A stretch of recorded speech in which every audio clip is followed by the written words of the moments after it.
여러분 안녕하십니까? 세상을 바꾸는 따뜻한 카페, 시사카페 김미화 인사드립니다. 반갑습니다. 세월이 참 빠른 것 같다 그런 생각 안 드십니까? 벌써 4월이 저물어가고 있는데요. 이분들 쓴소리 단소리 듣다가 도끼자루 썩는지 몰랐나요? 제가요. 자, 두 분 소개해드립니다. 심규환 전 경남도 의원 나오셨고요. 김갑수 한국사회여론연구소 대표 나오셨습니다. 반갑습니다. 네, 반갑습니다. 네. 두 분은 헌재 가보셨어요? 혹시? 네. 어떻게 가보셨어요? 안에 들어가 보진 않았고요. 네, 정문까지만. 그 주변에 식당이 많이 있죠. 맛있는 집 많죠. 네. 의원님은 가보셨어요? 저희는 가본 기억이 없습니다. 아무래도 이제 생활 반경이 이렇게 경남에 있다 보니까 특별히 이제 서울에 갈 일이 없었습니다. 근데 헌재 그러면 왜 막 이렇게 법이 막 폐지되는데 헌재에서 땅 치면 막 그렇게 되고 그러니까 좀 무서운데 아니야? 이런 62년 만에 간통죄 폐지된 거예요. 예. 네. 그거 보셨죠? 그럼요. 예. 그럼 폐지가 되는 거 보면서 좀 무섭다는 생각 안 드세요? 무섭다기보다도 주로 헌법재판소는 큰 국가적 법률 체계에 대한 재판을 하기 때문에 국가 정책을 사실 좌지우지하는 게 상당히 많죠. 그렇죠. 예. 그런데 이번에 헌재 심판대에 오른 또 하나의 어떤 법이 있다고 해서 저희가 오늘 주요 메뉴를 그걸로 정해봤습니다.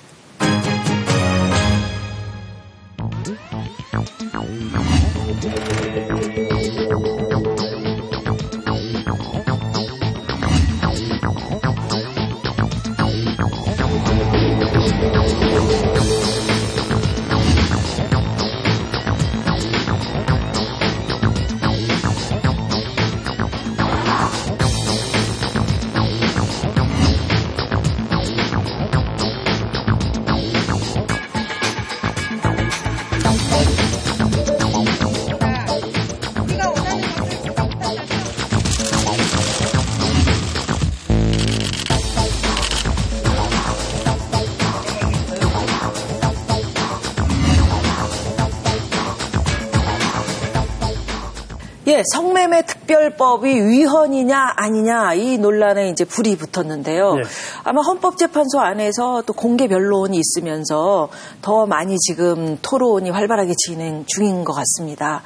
성매매 특별법이 2004년에 만들어졌나요? 그렇죠. 예. 2004년에 만들어져서 2004년 9월부터 이게 시행이 되었습니다. 근데 지금 이런 논란이 붙은 건 왜 그러죠? 이게 이제 성매매 특별법 하면 보통 성매매를 처벌하는 이것만 생각이 쉬운데 그 당시 법이 만들어질 때 성매매를 처벌하고 또 이제 성매매업소에 일하는 이제 여성들을 보호하기 위한 두 가지 법이 동시에 만들어졌습니다. 그러니까 이번에 이제 헌법재판소의 그 심판대에 오른 것은 성매매를 처벌하는 법, 이 부분에 대해서 헌법재판소에 올라가 있는데 이게 뭐냐면 그 2000년도하고 2002년도에 묘하게 군산에서 사건이 두 개 다 발생했는데 군산의 성매매 업소에서 화재가 발생해서 그래서 이제 많은 성매매업에 종사하는 여성들이 결국 인명피해를 입었습니다. 그러니까 이 문제가 사회적으로 이슈화 되면서 성매매 업소에 일하는 여성들의 그런 열악한 환경이 언론에서 이렇게 주목을 하게 되었거든요. 그래서 이제 일부 사회단체를 중심으로 해서 단순한 성매매 문제뿐만 아니라 여기에 일하는 여성들의 인권적인 이런 측면에서 좀 더 우리 사회가 경각심을 가져야 되는 거 아니냐. 이런 바람이 있었습니다. 그래서 이런 부분을 입법 정책화해서 성매매를 처벌하는 성매매 처벌법하고 또 성매매 피해자를 이렇게 보호하는 그런 성매매 방지 및 피해자 보호에 관한 법률이 동시에 만들어지게 되었습니다. 이 법이 애초에 도입될 때는 그 이전에 있던 윤락행위 방지법이라는 게 있었는데 그 법도 마찬가지였고 오히려 그 성매매를 한 사람보다 성매매를 성구매한 사람보다 성을 이제 판 이런 사람들이 이제 과하게 그 인권이 침해당하고 있다. 그래서 이제 그 법을 개선하기 위해서 이 성매매 특별법이라는 것들을 만들었는데, 근데 이제 국가에서는 그분들을 이제 철저하게 사회적인 약자로 보고 보호해줘야 되겠다라고 해서 선의를 가지고 이 법을 한 것이 틀림없는데 오히려 그렇게 됨으로 해서 생계가 막막해지면서 오히려 거리로 내몰리게 됐다. 내 삶이 더 어려워졌다. 그래서 나의 행복 추구권이라든지 직업 선택의 자유라든지 이런 것들이 이제 국가가 과하게 관여하고 있는 것 아니냐. 이거는 헌법에 부합하지 않는다라고 해서 이제 위헌 제청을 하게 되는 거죠. 그 핵심은 성매매를 이게 처벌하는 게 맞냐, 틀리냐. 예. 근데 이것이 개인적인 어떤 선택인 것이냐, 아니면 국가나 우리 사회가 관리를 해줘야 되는 것이냐, 예. 관리하는 것이냐, 그게 맞는 거냐. 그렇죠. 이거겠네요. 예. 이 부분에 대해서 이제 성매매법이 필요하다고 주장하는 측에서는 아무리 성매매가 사생활의 보호 영역이라 하지만은 한편으로는 사회적으로 허용되는 한계를 넘는 것이다. 사생활이라 하더라도 이제 법률제로 다 보장되는 것은 아니라는 이런 측면. 또 이제 성적 자기 결정권을 언급하는데 쉽게 말하면 이런 비유를 합니다. 우리 헌법상 행복을 추구할 권리가 있다고 되어 있습니다. 네. 그렇다고 해서 마약을 이렇게 누릴 이런 권리까지 보장하는 거 아니듯이 역시 성적 자기 결정권이나 사생활에 이게 중요하다 하더라도 성매매까지 합법화시킬 수는 없다고 주장하고 있습니다. 우리 사회가 정말 뭐랄까요, 오랜 시간 동안 논란했던 게 간통죄 아닙니까? 예. 야, 간통이라는 것들은 정말 나쁜 범죄, 파렴치한, 반인륜적 범죄에서 이제 그것도 국가가 관여할 일이 아니다라고 결론을 낸 마당이란 말이에요. 그러니까 그런 점에서 성적 욕망이라는 것들은 사실은 이걸 우리가 수치스러운 것으로 여기는 그런 문화가 있어서 그렇지 이건 당연한 권리이자 본인의 행복을 추구하는 가장 중요한 수단이란 말이에요. 그런 것들을 무조건 이렇게 법으로 강제로 못하게 한다고 해서 실제로 이 법 이름이 성매매 방지 및 피해자 보호에 관한 법률인데 실제 이 특별법이 시행된 지 꽤 오랜 시간이 지났음에도 불구하고 그 이전에 비교했을 때 성매매가 방지되고 있는 거냐? 이것도 아니란 말이에요. 오히려 넘쳐나면 넘쳐났지. 훨씬 더 음성화되고 그러면서 그런 점에서 저는 개인적으로 성적 자기 결정권이라는 것은 네. 존중받아야 될 당연한 권리이고 이 성매매 특별법도 관통죄 폐지와 연관지어서 뗄래야 뗄 수 없는 함수관계가 분명히 있는 법이다. 그런 점에서 좀 건강한 토론들이 있었으면 좋겠다 이런 바람이 있습니다. 그거 지금 성적 자기 결정권 얘기를 하셨는데 예. 그게 그 간통죄에 있어서 굉장히 중요한 요소였었잖아요. 그렇죠. 위헌으로 예. 판명 난 게. 저처럼 이제 성매매 이게 실효도 없는 법이거니와 과하게 관여하는 부분이 있다고 해서 이제 폐지를 주장하면 그럼 마치 성매매를 하려는 의도라든지 성매매에 무조건 찬성하는 저는 그런 주장을 하는 사람들은 아니거든요. 아니 그런 것보다는 부작용 같은 걸 우려하는 그렇죠. 시선은 있죠. 그러니까요. 예, 음성적으로 더 밑으로 내려간다거나 그렇죠. 이런 거. 그러니까는 이게 이제 두 가지 문제가 있는데 아까 첫 번째 문제는 말씀하신 것처럼 음성적으로 이렇게 강제적으로 법으로 이제 금하고 있다 보니까 범죄시하면 그러니까요. 그러다 보니까는 이제 훨씬 더 음성화되면은 관리가 안 되잖아요. 그렇죠. 이를테면 우리가 미국의 금주법을 했던 시대가 있었습니다. 1920, 30년대 이때쯤 한참 어려울 때 금주법 시행령일 때 미국 사람들이 술을 안 먹었냐? 그것도 아니에요. 금주법 시행 때 미국의 범죄가 가장 극악무도한 범죄들이 많이 있었고 금주법 시행 시기에 미국의 마피아들이 가장 무럭무럭 자라났단 말이에요. 왜냐하면 욕망은 끊임없이 넘치는데 그걸 철저하게 국가가 금하고 있으니까 그 사이를 비집고 들어갔을 때 범죄를 통해서 얻을 수 있는 수익이 어마어마하게 보장이 되는 시장이 존재하는 거죠. 네. 마찬가지로 지금 이 성매매도 이 조직폭력배라든지 범죄인들한테 있어서 가장 중요한 수익원 중에 하나잖아요. 철저하게 그러면서 오히려 음성화되면서 훨씬 더 집요하고 광범위하게 지금 우리 길거리에 가보면은 참 놔두고 어서 볼 수 없는 그런 전단이라든지 이 명함 같은 이런 것들이 막 얼마나 많이 뿌려져 있습니까? 다 이제 음성화되면서 이제 그런 식으로 이제 조장이 되고 있는 건데 그런 점에서는 실효성의 문제와 네. 그 다음에 아까 말씀하신 음성화되면서 나타나는 부작용의 문제 이런 걸로 봤을 때 또 하나는 이제 성매매를 할 수밖에 없는 여성들 글로 내몰린 생계형 여성들 그렇죠. 네. 이를테면 얼마 전에 통영에서 그 함정 단속 이런 논란이 많이 있었는데 네. 그 모텔에 이제 성매매를 하고 있던 현장을 급습했을 때 뛰어내린 한 젊은 여자가 이제 그 자리에서 죽었단 말이에요.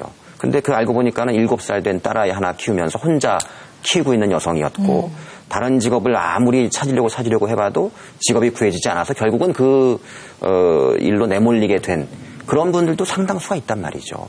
그런 분들에게 국가가 행복한 일자리라든지 뭐 이런 것들을 제공해주지 못한 상태에서 네. 어쩔 수 없이 하게 되는 그런 분들을 무조건 처벌하는 것이 능사이냐라는 것들에 대한 문제제기도 가능할 거라는 거죠. 예, 우리 의원님. 우리 이제 김 대표가 뭐 다양한 부분에 대해서 언급해 주시는데, 네. 제가 이제 한 부분에 대해서 이제 먼저 말씀드리겠습니다. 그 사회적으로 이제 직업이 없고 정말 생계형으로 하는 이런 특수한 케이스가 있다.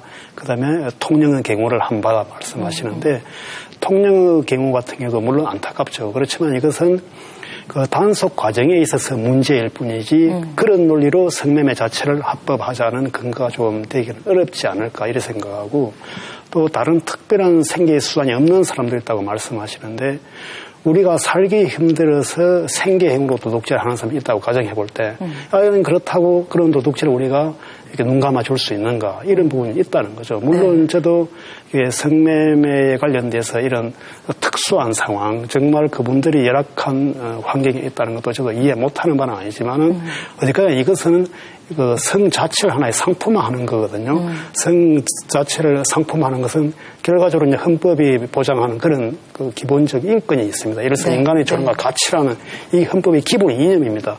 이 기본 이념을 바탕으로 다른 일반 그 국민들의 권리가 발생된다고 보고 있다는 거죠. 그래서 성매매를 상품화하는 그것을 오히려 좀 합리화시키는 그런 지금 이론으로 이렇게 지금 등락되고 있는 것이 아닌가. 지금 저희가 이렇게 이제 그 갑론을박하고 있습니다만은 성매매 특별법 이후에 가장 우여곡절이 많은 곳이 아마 집창촌이 아닐까 그렇죠. 네. 그런 생각이 들어요. 그래서 저희 제작진이 집창촌 당사자들을 직접 좀 만나서 이야기를 듣고 왔습니다. 화면 보시고 얘기 또 나누죠.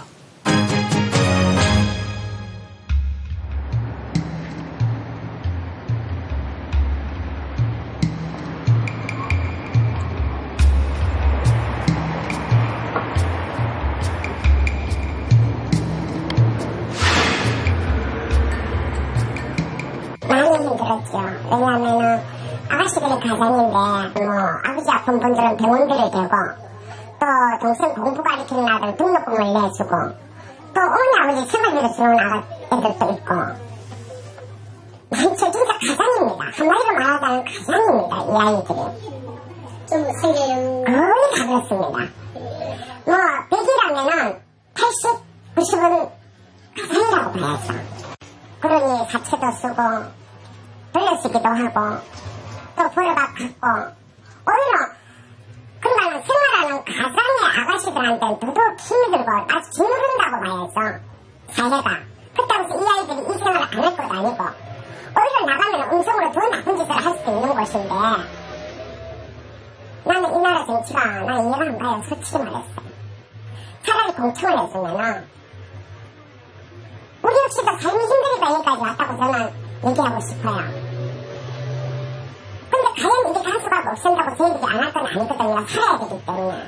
살아서 세금 내게 하고 하면은 나라도 더 편할 거고 조금 나을 거고 세계적으로 솔직히 성매매 하는 데 없는 데 어디 있습니까? 우리나라가 유난히 그렇잖아요.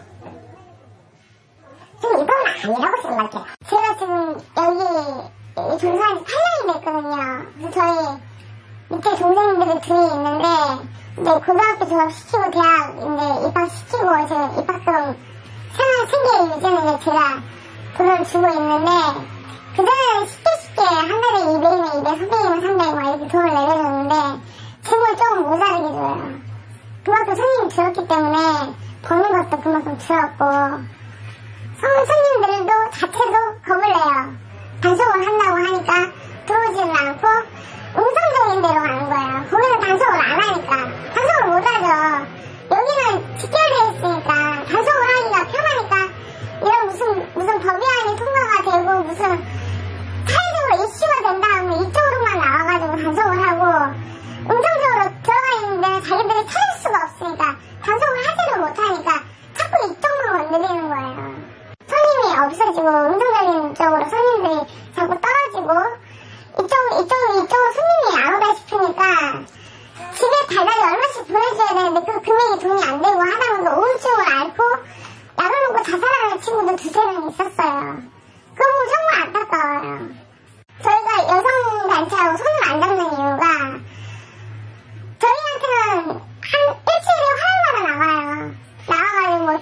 같은 것도 주고 빵 같은 것도 주고 뭐 연고 같은 것도 주고 하는데 그건 저희한테 아무 도움이 안 돼요.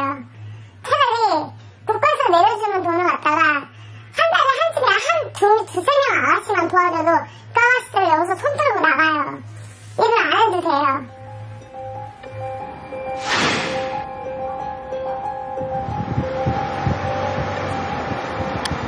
아무래도 단속을 해야 되지 않을까. 모든 면에서 지금 아직까지는 성매매 그거는 단속을 해야 된다고 생각해요. 또 아이들 문제 어린 애들 아무래도 지금 요즘은 맞벌이 부부가 많다 보니까 아무래도 그거에 대한 관심이 크죠. 그러다 보니까 아주 단속은 해야 된다고 특별히 생각해요. 개인적으로는 합법화를 시켜서 다른 라인을 지정을 해서 이런 밖에서 보이는 데가 아니라 안 보이는 데에 숨겨서 정확하게 나라에서 법을 지정을 해서 관리를 하는 게 더 좋다고 생각을 해요. 제 생각에는 합법화가 돼야지 그쪽 분들도 살고 또 이런데 제2의 피해자도 맞고 제 생각에는 그렇습니다. 반대한다고 해서 이게 뭐 되겠습니까? 제 생각에는 또 범죄가 또 다른 데서 악용이 또 될 것 같아요. 그렇다고 해서 공개적으로 그걸 해도 좋다고 할 수도 없고 그렇다고 해서 또 뭐 방금 그 이야기같이 생계 안 하는 게 아니거든. 주택지로 들어가고 하니까. 그래도 공개적으로는 공식적으로는 단속을 해야 되지 않느냐. 실제로는 휴대폰 앱으로 이제 다 활동을 하고 있거든요. 그렇기 때문에 다른 나라 같이 차라리 어느 정도 규제를 하지만은 어느 정도 법 제재를 만들어가지고 풀어줘야지. 순기능이 되지 않겠구나 싶습니다. 참 마음 아프네요. 뭐 빵 연고 우리에게 그런 게 필요한 게 아니다. 우리를 여기서 정말 국가적인 지원을 해줘서 뭔가 밑받침이 돼서 여기서 빠져나갈 수 있도록 좀 도와주는 게 어떠냐 하는 그런 외침도 들으셨잖아요. 그렇죠. 네. 예전에 이제 이 자리를 통해서 제가 몇 번 말씀드렸는데 뭐 정책이라고 할 것 같으면 실수요자에게 필요한 이런 정책이 만들어져야 되는데 대부분 이제 관료들이 자기들이 필요한 정책을 이렇게 한단 말이에요. 그러다 보니까 실질적으로 그런 정책의 수혜자들이 제대로 만족하지 못하고 아까 화면에 나왔듯이 제대로 우리를 도와주지 못하고 있다 이런 말씀도 있었고 그게 이제 지원 대책에 미흡하다는 거고 또 이런 이제 성매매 업소를 단속하면서 그쪽만 집중적으로 오히려 단속을 하고 있다. 이건 잘못된 거거든요. 사실은. 그렇죠. 빠진다. 그러다 보니까 오히려 음성적으로 빠지고 오히려 숨어 사는 사람들은 또 뭐 오히려 뭐 보호를 받는 건 아니지만 반사적으로 오히려 보호를 받는 것과 마찬가지다. 그래서 이런 정책 추진 과정에서의 문제점을 지금 징그럽게 해주시는데 정말 이런 부분은 좀 우리 정책을 집행하는 측에서 좀 귀담아 드려야 될 그런 말씀이 아닌가 이렇게 생각합니다. 무엇보다 저는 우리 성매매 하시는 분들이 네. 매우 힘든 육체의 노동과 동시에 매우 힘든 감정 노동이잖아요. 예, 그리고 사회적인 인식 때문에 매우 수치스러운 노동이잖아요. 그런 것들을 감내하면서 그거 좋아서 와서 성매매할 사람이 얼마나 있겠어요. 저는 지구상에 그런 걸 원해 사는 사람들은 거의 없을 거다.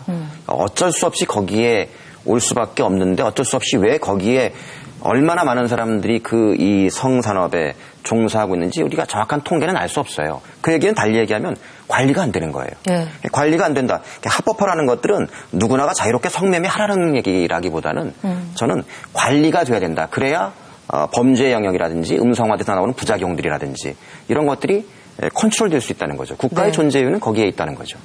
오늘 이 시간에 저희가 모셔서 얘기를 들을 분은 이분 여성들의 입장에서 성매매 생계형으로 하는 여성들의 입장을 좀 배려해달라 이렇게 지금 외치는 분이세요. 이분은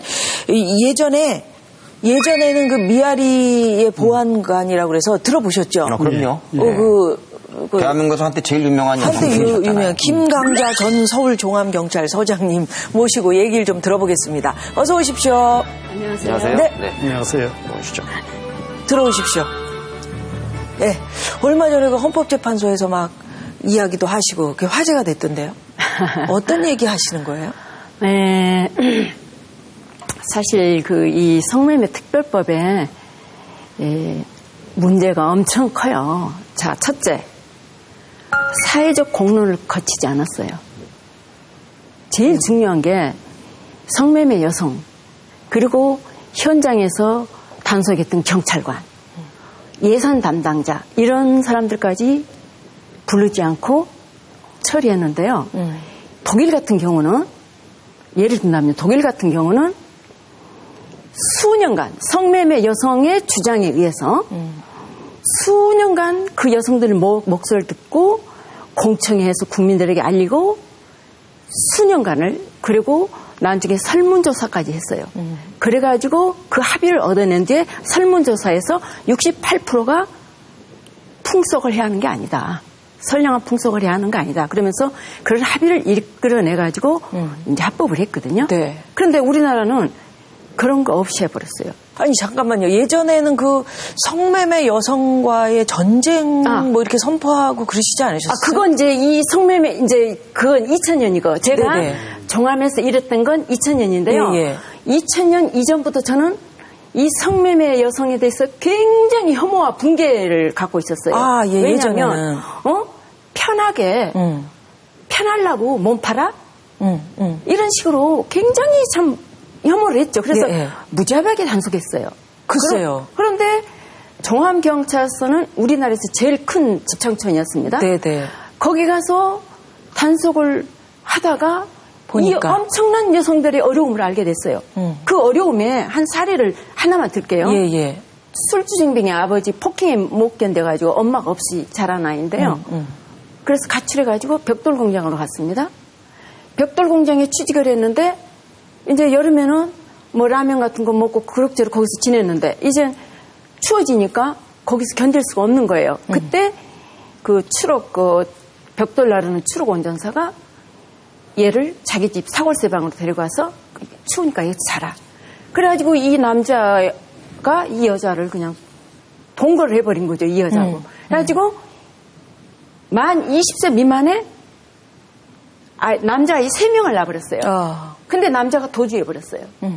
도주해버려서 셋 낳고. 그러니까 이 여성이 이제 그 다음에는 식당으로 나갔어요. 네. 식당에 나가니까 70만 원인가 75만 원 줘요. 그걸 가지니까 방 월세 빼버리면 얼마 남지도 않아요. 그래서 이제 고민해서 더 문제는 이 어린아이들을 길러줄 사람이 없어요. 네. 일할 동안에. 그래서 결국은 2천만 원 빚을 얻고 거기 가서 성매매하면서 빚을 이제 그 이자 주면서 또 집 200만 원 그 아이들 길러주는 분을 200만 원 생활비를 주고 그러면 이 여성은 돈을 갚을 길도 없어요. 이자 갚느라고. 그런데 그렇죠. 이런 엄청난 일이 우리 주위에서는 도저히 찾아볼 수 없는 일들이 이 집창촌 내부에 이렇게 집단으로 있더라고요. 그 늪처럼 빠져 있는데 구출해낼 수도 없고. 그러니까 이 우리나라가 사회복지도 안 돼 있죠. 사회안전망도 갖춰 있지 않죠. 한 빠지기는 쉽고 도저히 탈출할 수 없는 사회 구조를 가지고 있어요. 그래서 이제 그 헌재에서 어떤 요지로 변론을 하셨어요? 예, 그래서 이제 아까 제일 그 3가지 그 사회적 공론을 거치지 않았다. 그러니까는 그때 여러 사람 말만 들었어도 이런 절소법을 만들지 않았을 텐데 무시해버렸단 말이에요. 그 다음에는 이 중요한 게 이 법 집행이 가능하게 할 수 있는 예산을 전혀 확보하지 않아버렸어요. 그냥 법만 덜렁 만든 거예요. 이건 집행이 불가능합니다. 예산이 없으면. 그랬고 그 다음에는 인권 보호를 한다면서 오히려 인권위를 한 법이 돼버렸다. 이런 취지로 얘기를 했죠. 네. 그 인권위라는 것은 방금 말씀하셨던 그 생계형 어쩔 수 없이 글로 내몰린 사람들의 인권을 말씀하시는 그렇죠. 거죠? 아니 이 인권이요. 군산 그 대명동 사건 때문에 개복동 사건 때문에 인권 보호를 한다고 해서 여성들이 주도해서 만든 법이었는데 그렇다면 인권 유린을 집중적으로 단속하게 해야지. 무조건 성매매, 집창촌 성매매를 아주 거기다 목표로 해가지고 집창촌 성매매를 아주 그냥 몰살시킨 거예요. 몰살. 아니 그러면 지금 이제 그 서장님 말씀은 성매매 여성이라 할지라도 생계형 여성은 보호하고 그 비생계형이라고 우리가 얘기를 하자면 그런 여성들은 단속해야 된다. 그런 말씀이세요? 그렇습니다. 근데 그걸 어떻게 구분하는? 제가 특정 지역에서만 성매매를 하게 하면 그러면서 동시에 음성형은 철저하게 단속만 된다면 단속만 된다면 특정 지역에는 그동안에 음성형으로 갔던 생계형 있죠. 음성형으로 많이 갔습니다. 그러면 여기는 생경이 모입니다. 그동안 음성애로 갔던. 그렇지만 진짜 비생경은 자기를 드러내기 싫어하고 수치심 때문에 여기를 안 온단 말입니다. 그러면 저절로 비생경과 생경이 딱 구분이 되고 정리가 된단 말입니다. 아니 그럼 특정 지역에서 성매매를 하면 성매매하는 여성이나 성을 사는 남성이나 다 처벌하지 않는다. 그렇습니다. 그런 말씀이세요? 예, 왜냐하면 특정 지역은 드러내놓고 성매매를 하거든요. 네. 그리고 거기는 가난한 성적 소유자들이 와요. 주로. 이 남성들도 나는 보호하고 싶어요. 왜? 통통한 성을 누릴 권리가 있어요. 그리고 만약에 그 남성들까지 딱 쥐어튼다 합시다. 못하게 한다 합시다. 그러면 이 세상에는 비이성적인 남성들도 있고 성욕이 강한 남성이면서도 비이성적인 남성들이 있을 수 있어요. 이 남성들이 성범죄를 저지를 가능성도 농후하다고요. 이 탈출구를 막아버리면. 그렇기 때문에 이 두 부류는 보호하자. 그래서 국가가 그런 성산업들을 아예 관리하면서 했을 때 뭐 위생 문제, 또 인권 유린 문제, 또 기타 또 음성화되면서 발생하는 여러 범죄 위험 문제 이런 것들 충분히 미연에 방지할 수도 있고 그럼요. 또 하나는 아까 말씀하신 것처럼 생계형과 비생계형도 차츰 이제 이렇게 구별을 할 수도 있다. 그리고 뭐 이런, 더 중요한 건 예. 탈성매매가 목표를 하고 이걸 해야 하거든요. 탈성매매? 네. 이게 가능해요. 왜 가능하냐? 네. 업주의 여기는 지능이 낮은 여자들도 있어요. 업주의 모든 횡포를 막을 수 있어요. 저는 실제 그랬어요. 예를 들면 화대를 1대6으로 나눠 먹은 걸 5대5로 나누게 하고 전기 휴무제 주게 하고 그리고 그 선불금 일체 그때부터 저는 못 받게 했어요. 이런 그 관리를 철저히 하면 제가 그때 1년 동안인데 체계적이고 전문적으로는 이보다 더 많이 하는데 11명이나 했어요. 그러면 1년 동안에 그야말로 비전문적이고 딱 여기 한 명이 가서 밤에 가서 한 명이 했는데도 11명을 할 수 있었어요. 그건 만약에 우리가 하지 않았으면 그 여성은 영원히 거기 있어요. 그러니까 조금이라도 가능성이 있는 사람을 먼저 탈성매매를 시키면 돼요. 탈성매매 얘기하셔서 그런데 아까 그 집창촌에 있는 당사자 여성의 인터뷰 중에 우리에게 주는 그 지원이 빵이나 계란 이런 것은 아니다. 만약에 국가에서 전폭적으로 지원을 집중적으로 지원을 해서 여기서 탈출할 수 있게만 해준다면 2명은 아마 나갈 수 있었을 거다라는 얘기를 했거든요. 네. 그렇습니다. 어떻게 그거 들으셨어요? 당연하죠. 그런데 문제는 국가 지원이 불가능해요. 불가능합니다. 왜냐하면 지금 우리 자활 대책으로 40여만 원을 한 달에 줬습니다. 6개월 원칙. 네. 그럼 그건 사골세. 대부분 경제적 자립 기반이 아주 형편없는 사람들이거든요. 그럼 월세 주면 뭐 먹고 살죠? 그러면 죽으라는 뜻입니까? 그건 똑같은 거예요. 정말 그 여성들도 이게 부도덕한지 알아요. 자기 식구들에게는 회사에 다닌다고 그런다고요. 그러면서 그냥 이상과 명분에 사로잡혀가지고 성매매는 부도덕해. 인간의 존엄성을 뭐 어쩌고 저쩌고. 인간의 존엄성이 가장 중요한 게 뭡니까? 먹고 사는 거예요. 그죠? 저 쓸데없는 얘기라고요. 그건 하나의 낭만이고 이상이고 명분에 사로잡힌 거라고요. 예, 우리 의원님 어떻게 생각하세요? 예, 우리 이제 김경재 선생님께서 이제 제가 기억하는 모습은 옛날에 종암서장 계실 때 그 단호한 모습으로 이제 현장을 이렇게 지금은 단호하신데요. 예, 뭐 방향이 완전히 다른 방향이죠. 오신 방향이죠. 부분이 제가 이제 외행은 제가 되게 이제 부드럽게 오셨기 때문에 하는데 정말 그 현장에서 이렇게 많이 목격 하시고 또 그런 열악한 환경에 있는 분들 많이 이렇게 도와주신 분으로서 이제 저는 의견을 충분히 존중합니다. 네. 그런데 그 현장에서 우리 일부 이제 국가 정책이 잘못돼 가지고 아까 그분들에게 실효적인 도움을 못 주고 있다. 이런 부분은 이제 제가 계속 하면 정책적으로 이렇게 할 부분이고 그다음에 하나 이제 예를 들었는데 그 사례 있죠. 14살 소녀가 집창촌 오게 된 계기를 말씀하는데 이 부분도 마찬가지거든요.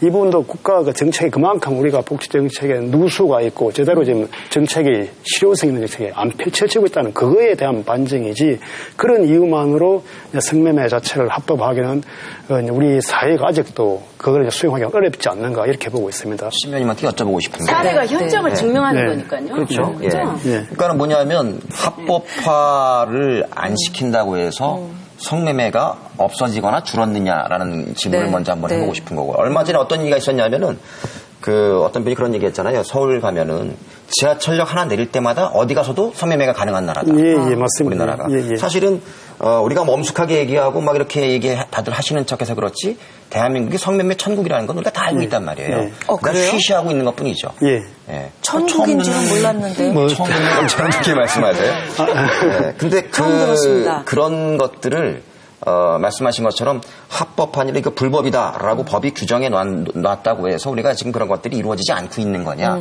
또는 줄어들고 있는 거냐, 이게 아니라는 거죠.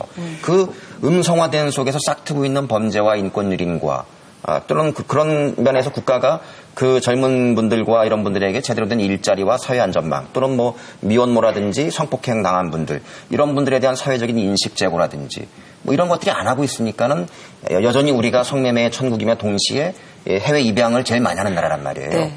그런 실정들을 개선해줄 고민들을 하지 않고 본질적으로 그냥 무조건 이거 불법이다. 본질이죠. 그러면요, 예. 저 통영 사건도요, 네. 보십시다. 통영 여성도요, 저번에 죽은 여성, 5개월 전에 죽은 목숨의 여성. 일은, 네. 그 여성도 봅시다. 누가 죽였는가? 성매매 특별법이 죽였습니다. 왜냐? 이 여성이 말입니다. 어렸을 때 가출했지 않습니까? 사회 안전망이 없어요. 네. 그래가지고 17살 미혼모가 됐어요. 그러면 자기 아버지는 월세방 살면서 공사장에서 허리를 다쳤어요. 일일 노동자입니다. 병이 들었어요. 예. 그럼 자기가 낳은 딸에다가 자기 아버지 생활비를 줘야 한단 말입니다. 그런데 왜 식당이나 뭐 어디 가서 일하면 되지? 왜 성매매를 해? 그러지 마. 식당에 가면 70만 원 많이 받아요. 90만 원. 그러면 이 돈으로 월세방 주면 병든 아버지 병간호비는 누가 주고 딸 생활비는 학비는 어떻게 줍니까? 이 여성들의 애환을 알아야 한다. 그리고 이 여성이 겨우 고등학교도 못 나온 여성이 무슨 뭐 200만 원 뭐 150만 원 이상 봉급을 받을 수 있습니까? 그리고 이 여성을 탈출시킬 수 있는 사회 제도가 있습니까? 국가 재정이 있습니까? 이런 여성을 막 그래가지고 경찰이 성매매 특별법 보고를 하게 돼 있어요. 그러니까 함정단속 그런 거예요. 보고라는 거는 건수를 올려 이 성매매 특별법 이후에 이 실적 보고를 하게 돼 있어요. 실적 보고. 그러니까 이 성매매 특별법이 이 여성을 죽인 거예요. 이 여성뿐만 아니고 자살한 사람도 많고 그리고 또 이런 생활고 때문에 죽은 사람들도 많아요. 좀 고정 좀 미안해요. 근데 네. 진짜 흥분하셨어요. 흥분 화가 안 날 수가 없는 상황이에요. 미칠 지경이죠. 세상에. 네. 그리고요, 진짜 놀라운 건 이제 이 성매매 특별법에서 뭘 큰 게 강화를 했냐면 자활대 측도 아까 말씀드렸죠. 스웨덴 같은 데는 5년간이나 의식주, 모든 의료, 교육비까지. 근데 그걸 빼놓거든요. 이 우리나라 음성행 2002년도 성매매 제법 성특법 제정할 때 2002년도에 성매매 거래 금액이 24조였습니다. 엄청난 규모면 그 음성행위 얼마나 많은지 아시겠죠? 경찰 단속이 허술하니까 장소와 방법만 바꾸자. 그래가지고 실제적인 업소는 개수는 줄어들지만 막 걔네들이 개발한 거 감지할 수 없는 성매매가 엄청 늘어나는 거예요. 그러니까요. 막 음성으로 파고들었다 그런 말씀이신 거고. 성매매 특법이 뭐 하는 게 뭐 있습니까? 어디 부작용만 계속 양산시키고 있는 거예요. 그러니까 지금 뭐 정책적으로도 지원이 안 되고 있고. 그럼요. 그다음에 성매매 여성들은 또 그것에 의해서 쫓기고 있고. 여러 가지 사회적인 복합적인 문제가 있다. 이런 말씀이신데 오늘 방송 시간이 길면 정말 많이 좀 듣고 싶은데요. 시간이 짧아서 마지막으로 우리 독일 하나만 얘기할게요. 독일 얘기해 주세요. 독일이 지금 뭐 성매매를 합법하니까 엄청나게 늘어났거든요. 근데 뭐냐? 성매매가 급격하게 늘었죠. 성매매가. 근데 성매매 여성이 수가 늘어났는데 50%가 더 늘어났습니다. 근데 뭐냐면 그 나라는 이 유럽이라는 나라는 지정학적으로 막 이웃처럼 건너다녀요. 이동이 쉬워요. 국가가. 근데 빈국, 가난한 국가 여성이 75%가 차지해요. 네. 그거예요. 그 다음에 불란서도 60%예요. 근데 이 나라의 골치를 앓고 있어. 그냥 우리는 골치 앓을 거 없어. 왜냐? 지정학적으로 3면이 바다지. 이북이 딱 버티고 있지. 누가 옵니까? 외국에서 많이 허가를 안 해줘요. 허가를 안 해줘. 그렇기 때문에 그런 우리나라 실정에 맞는 성매매 정책을 펼쳐야지 어디서 이상한 법을 만들어요. 오늘 정말 그 여성들과 함께 하면서 이 여성들을 위해서 내가 이건 해야 되겠다는 사명감이 느껴졌습니다. 너무 감사합니다. 오늘 말씀 잘 들었습니다. 감사합니다. 고맙습니다. 수고하셨습니다. 예, 김강자 소장님 말씀 잘 들었고요. 이번에는 성매매 특별법 이거 위헌으로 볼 수 없다라고 주장하시는 분 한 분 또 모시고 얘기 나눠봐야죠. 한국여성변호사회의 손명숙 변호사 모십니다. 어서 오십시오. 예, 안녕하세요. 안녕하십니까. 변호사님 잘 오셨습니다. 안녕하십니까. 그 성매매 특별법은 위헌이 아니고 합헌이다 이런 입장이신 건가요? 네. 성매매는 기본적으로 돈을 매개로 해서 타인의 그 인격과 몸을 지배하는 것이어서 네. 우리 인간이 가장 기본적으로 가지고 있는 존엄성을 해치는 그런 범죄 행위라고 생각합니다. 존엄성을 해치는 그런 범죄 행위다. 최근에 폐지된 뭐 간통죄, 혼인빙자, 간음죄 이런 거 그 위헌 판결 났잖아요. 네. 성매매는 좀 그것과는 좀 다른 건가요? 성의 자기결정권 면에서? 성매매는 성의 자기결정권과는 전혀 별개의 문제라고 생각합니다. 간통이나 혼인빙자 간음 같은 경우에는 네. 물론 뭐 돈이 개입될 수도 있겠지만은 기본적으로는 개개인 간의 애정에 바탕을 둔 것이고 거기에 뭐 인격과 몸을 지배하는 것은 그런 요소는 성매매하고는 아예 비교가 안 되는 그런 다른 차원의 문제입니다.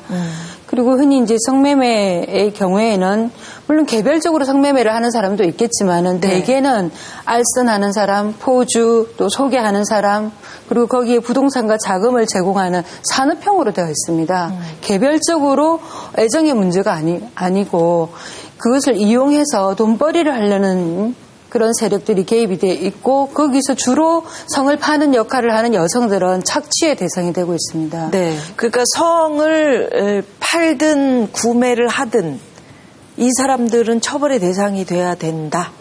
물론 이제 성을 파는 사람을 처벌할 것이냐, 예. 성을 사는 사람을 처벌할 것이냐, 물론 또 어느 범위에서 뭐 벌금과 징역형 중에서 뭐 어떤 수위로 처벌을 할 것이냐, 이거는 이제 국가 정책적인 문제고 너무 과도하면은 형벌권의 과잉 행사가 될 수 있겠지만은 네. 기본적으로는 이제 성을 파는 사람 일종의 자해 행위죠. 우리가 예를 들면은 피를 파는 행위, 매혈. 또 장기를 파는 행위가 허용이 됩니까? 허용이 되지 않습니까?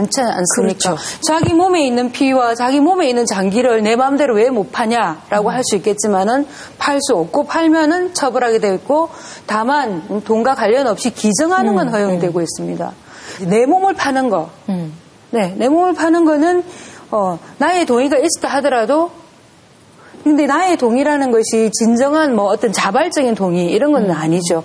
아까 다른 분들 말씀 들어보니까 전부 생계에 내몰린 것이지 네. 자기가 정말 난 그것이 하고 싶다 해서 선택하신 분은 없는 것 같아요. 그러니까요. 변호사님 지금 산업형으로 변하고 있다. 성매매가. 네. 그런 얘기를 하셨고 그다음에 성매매 여성들이 그 안에서 착취를 당하고 있다 얘기하셨단 말이죠. 네. 그렇다면 생계형 여성들의 경우에 어떻게 하자는 말씀이세요? 성을 파는 행위를 하는 여성들인 경우에는 네. 정말 가정과 사회에서 내몰린 경우가 많이 있습니다. 그렇죠. 실업과 빈곤으로 인해서 그리고 폭력, 우리 사회의 가부장적인 폭력적인 문화에 의해서 그리고 차별적인 성문화, 남자는 이렇게 해도 되고 여자는 안 되고 이런 차별적인 성문화에 내몰려가지고 거기를 간 거지 누구도 그것을 하고 싶어서 좋은 직업이라서 좋은 일자리라서 선택한 사람은 없다고 생각을 합니다. 네. 그래서 그런 여성인 경우에는 형사 정책적으로 처벌을 하지 않는 방향이 옳다고 생각을 합니다. 그러면 구매한 남성의 경우 구매한 남성은 처벌을 해야 되죠. 그리고 여성들을 처벌하지 않아야 그럼 어떻게 해요? 처벌하지 않고 어떻게 보호할까요? 성매매에 나선 여성들은 이제 그 처벌을 하지 않아야 또 예를 들면 우리가 세금 포탈인 경우에도 네. 신고하거나 자수하면 형사 정책적으로 처벌하지 않거나 또 형을 깎아주지 않습니까? 네. 마찬가지로 그런 성산업의 착취적인 구조에서 그것을 고발하고 신고하고 벗어나고자 하는 사람은 저는 처벌하지 않아야 된다고 그 생각합니다. 말씀하시는 주장이 저도 아까 그런 말씀드렸는데 성매매를 합법화하자는 얘기가 저는 좀 다른 맥락으로 이해되고 있는 게 이게 국가에서 관리 체제에 들어가게 해줘야 되는 것이지 장려하거나 나도 해도 된다라고 하는 것들은 하고는 말이 좀 다르다는 거죠. 네. 아까 김 소장님 말씀하시는 것도 그렇게 관리되지 않으니까 그러니까 일정한 특정한 공간에서 부득이하게 그런 일을 할 수밖에 없는 사람이 관리하자. 있다면 철저하게 관리하게 해서 범죄에 연루되지 않고 착취받지 않게 하는 가운데에서 어쩔 수 없이 그런 상황에 내몰린 사람들은 그렇게 하게 하자는 거거든요. 근데 지금 근데 저는 우리 누구를 관리하자는 건지 잘 모르겠어요. 그 성매매 업주를 관리해야 되는지, 뭐 알선하는 사람을 관리해야 되는지, 만약에 국가가 임대업자를 관리해야 되는지, 누구를 모두 관리해야 되는 거죠. 모두 관리해야 되는 거죠. 자, 그 성매매에 내몰린 여성들의 인권과 그 다음에 착취하고 있는 사람들의 그 착취 행태와 그 다음에 아까 말씀하신 것처럼 그 알선과 여러 가지 그런 이 과정에서 발생할 수 있는 잠재적인 범죄 요인과 또 그 다음에 세원이 노출되지 않아서 탈세 이런 것들과 이런 모든 것들이 국가에서 관리를 해야 된다는 거죠. 근데 지금 성매매 처벌 특별법도 알선업자라든지 부동산과 자금을 제공한 사람들에 대해서 처벌을 하고 있습니다. 근데 그 다만 이제 여성들이 이 내몰리고 법에서 있잖아요. 물론 내몰리고 있기 때문에 근데 합법화하고 뭐 성적 자기 결정권하고는 전혀 다른 별개의 문제라 생각이 되고 다만 그 어쩔 수 없는 상황에서 내몰리게 된 그 여성들을 굳이 형사처벌해야 하는가 처음에 입법할 때 처벌하지 말아야 한다 여성들은 네. 예, 그런 견해가 있었는데 받아들여지지 않고 쌍방처벌로 간 것이고 그 점에 대해서는 계속적으로 문제 제기가 되어 왔어요. 여성들은 예? 처벌하지 말아야 된다. 자발적이냐 비자발적이냐 의미 없다. 구분할 수 없다. 예, 그런 논의들은 지금까지 계속 문제 제기되어 온 부분입니다. 성구매한 남성들만 왜 처벌받냐 그러면 네. 이거 남녀 차별 아니냐. 그 남녀 이렇게 얘기할 수도 있을 것 차별과는 같네요. 다른 문제라 생각을 하고 이것은요. 아까도 말씀드렸듯이 타인의 인격과 몸을 돈으로 지배하려는 그런 생각에 대해서 국가와 사회가 용인하지 않는 것이고 우리 흔히 드라마에서 자, 얼마면 돼? 이런 대사가 나올 때 굉장히 충격을 받지 않았습니까? 나의 인격, 나의 자유 이런 거를 돈으로 살 수 있다. 또는 내지는 돈이 많은 소위 갑질이라는 하는 것도 돈과 권력을 가진 사람이 타인을 마음대로 무릎 꿇히고 뭐 해라 저렇게 해라 할 수 있는가? 아니 근데 물론 그렇게 돈 많은 사람도 있지만 그 사회적인 약자인 남성들도 있잖아요. 예를 들면 아까 이제 우리 그렇죠. 말했지만 장애를 가지신 예. 분이라든지 물론 이제 소수겠지만 그분들까지 처벌한다? 그러면 이거는 불평등하다라고 얘기할 수 있겠네요. 일단 장애를 가졌다 해가지고 성을 사야 한다라고 말씀하는 건 어떤 장애인에 대한 모독이라고 생각합니다. 장애를 가졌다 어떤 장애를 말씀하시는 건지 무슨 성적 장애를 말씀하시는 건지 아니, 예를 들면 신체적 장애를 말씀하시는 그런 영화들이 건지. 몇 편 있었는데요. 실제 미국 같은 경우도 그렇고 해외에서 제법 많은 국가에서 본인의 어떤 그 장애를 가지고 있어서 성적인 욕구는 분명히 있단 말이죠. 있죠. 근데 성적인 욕구를 해소할 방법 또는 해소할 대상을 찾지 못하는 사람들이 평생 제법 있단 말이에요. 그런 사람들은 오히려 국가에서 치료를 해주면서 성적인 욕망을 해소하게 해주는 그거는 일종의 거기에 돈이라는 게 그렇죠. 돈장에 개입이 돼 있단 말이에요. 사회적으로 그런 그 보장이 있다라는 그렇죠. 면에서는 어떻게 보시는지 그것도 처벌받아야 되는 건지. 저는 그런 성적 서비스 제공이 사회적 서비스에 들어가는지 일단 의문이고요. 저는 별로다가 궁금한 게 성이라는 거는 그 어떤 성은 그렇게 맑고 이렇게 순결한 건가요? 아니 맑고 순결한 문제가 아니라 성이 왜냐하면 예를 들면 식생활처럼 우리가 성적 서비스 이런 그러니까 뭐냐면 저는 돈으로 타인의 인격과 몸을 지배한다는 말씀하셨는데 제가 외람되지만 저는 뭐 편견일 수도 있겠지만 한국 사회 전반에 돈으로 타인의 인격과 몸을 지배하지 않는 곳이 있습니까? 공장이라든지 기업도 우리 갑질이라는 게 돈으로 타인의 인격과 몸을 지배하는 행위들이잖아요. 그럼 만연한 것들하고 뭔 차이가 있냐 도대체. 근데 더군다나 존엄성의 문제라면 본인이 부득이하게 할 수밖에 없었고 진짜 그 사람들의 어떤 존엄성을 국가가 그렇게 아끼고 그런다면은 그 사람들이 그 일을 안 해도 되게끔 조치를 해주고 난 다음에 존엄성을 운운하는 게 상식이 아니냐는 거죠, 순서가. 근데 이제 뭐 아까 다른 분들 말씀하시는 거 들어보니까 네, 너무 이상에 치우쳤다 이런 말씀하시는데 그러면은 이상에 치우쳤다기보다는 이상을 그럼 추구하는 것이 나쁜가? 원칙을 정해놓은 것이 나쁜가? 현실적으로 이루어지지 않는다 해서 그러면 우리가 원칙을 포기할 것인가? 이런 문제에 도달하게 된다고 생각합니다. 아니 이런 말이 있지 않습니까? 주먹은 가깝고 법은 멀다. 그럼 우리가 법을 포기해야 하는가? 아니지 않습니까? 법은 빨리 실현이 안 된다. 느리다. 그러나 제가 법조계에 종사를 하고 있지만은 잘못된 부분에 대해서 그것이 비록 느리긴 하지만은 여전히 법과 원칙 정의가 구현이 돼야 된다는 그거는 변함없는 사실이고 법이 빨리 대처 못해준다 해가지고 주먹으로 우리가 이룩할 수는 없는 것이고 지금 이제 성적 서비스 그런 말씀을 하셨는데 과연 성적인 욕구가 우리가 식욕처럼 반드시 해소시켜줘야만 하는 것인가? 전체적으로 저는 그런 의문이 있습니다. 사실 성매매라는 게 단순한 성매매 여성의 개인의 문제가 아니다. 네. 이게 구조적으로 그 알선하고 포주나 자금 대중 이런 물적 부분이 있거든요. 기업형, 예, 산업형으로. 그렇죠. 있습니다. 사실 대부분 그렇게 이루어지고 있습니다. 있는데 지금 성매매 특별법에는 그 사람들이 그런 일로 해서 얻은 수익을 몰수하게 되어 있습니다. 현재 성매매 특별법의 가장 큰 타격을 보는 사람은 오히려 배후에 있는 그런 폭력 조직이나 포주 세력들이에요. 왜? 자기들이 지금 단속이 되게 되면 모든 그 범죄 수익을 빼앗기게 된단 말이에요. 그래서 저는 어쩌면 이번 위원 제청은 그런 배후 세력들이 성매매 여성을 내세워서 위헌 여부를 따져달라고 한 것이 아닌가 이렇게 지금 생각하고 있습니다. 저는 개인적으로 이게 아까 이게 문제가 있는 법이라는 말씀을 하셨는데 네. 문제가 있는 법이에요. 그리고 심각한 문제들이 계속 부작용이 나타나고 있어요. 그럼에도 불구하고 이 법을 계속 둬야 되는 거냐? 라면 저는 이 법은 고치는 게 맞다. 어떤 식으로든 간에. 그래서 저는 다른 건 몰라도 제가 이렇게 말씀드리면은 성매수 해라. 이렇게 장려하고 관장하는 건 절대 아니다. 그러나 수없이 많은 부작용들, 범죄 행위, 인권유린, 착취, 탈세 이런 것들이 분명히 수없이 많은 곳에서 자행되고 있는 걸 뻔히 알고 있으면서도 이 법이 실효성도 없고 문제가 많이 있음에도 불구하고 이 법을 그대로 두자는 거에 과연 우리가 타당한 것이냐에 대한 문제 제기를 하고 싶은 거죠.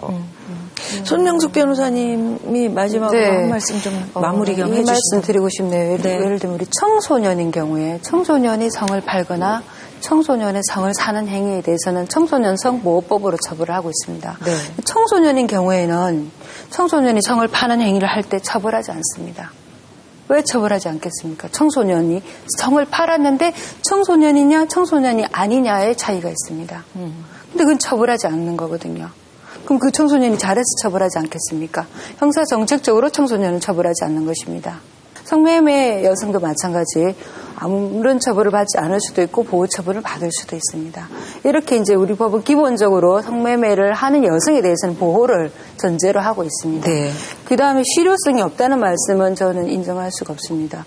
제가 지금 변호사가 된 이후로 과거에 윤락행위 방지법을 가지고 선불금 무효, 채무 부존재 소송 이런 거 거의 없었습니다. 그러나 지금 탈성매매를 하고 상담소를 찾아온 여성들을 위한 법률 구조 사업이 실행되고 있는데 거기 거의 다 선불금으로 관련된 소송을 하고 있습니다. 그럴 때 우리 법원에서 거의 다 선불금 무효고 갚지 않아도 된다는 그런 판결을 해주고 있습니다. 과거 그렇게 사례가 많지 않았습니다. 지금은 그런 사례들이 굉장히 미리 돈 몇 천만 원 주고 이자에 이자 계속해서 원금 못 갚고 거기서 빠져나오지 못하는. 네, 대개 이제 돈을 빌려주면서 공정을 받습니다. 그리고 그 공정 서류에 대해서 이 여성이 그 업소를 벗어나도 5년이나 10년 채권 시효가 지나기 전에 소송이 들어옵니다. 그랬을 경우에 과거에 윤락행위 방지법이 있었던 그때는 그 법적으로 거의 다투지를 못했어요. 정보도 없었고 법적인 지원도 없었습니다. 그러나 지금은 그런 부분에 대해서 최소한 법적인 구조 사업을 하고 있습니다. 네. 좋은 이야기 많이 들었습니다. 우리 어려움에 빠져 있는 여성들을 위해서 더 애써 주시고요. 열정도 느껴졌습니다. 오늘 고맙습니다. 네. 감사합니다. 네, 감사합니다. 네. 자, 그러면 두 분이 오늘 각 입장을 가지신 분들 얘기 들어봤는데 네. 마무리 저는 네. 성을 매매해서는 안 된다라고 생각하고 있습니다. 예. 그 바람직하지도 않다. 그러나 지금 이 성매매 특별법이 가지고 있는 명확한 한계들이 있다는 거죠. 그 한계들을 우리가 다 알고 있습니다. 그리고 오히려 집창촌에서 탈출한 이 성산업이 주택가라든지 우리 그 학교 근처 심지어까지도 파고 들어가지고는 지금 온 사회가 어디 가도 쉽게 성매매를 할 수 있는 그런 사회로 오염돼 버렸단 말이죠.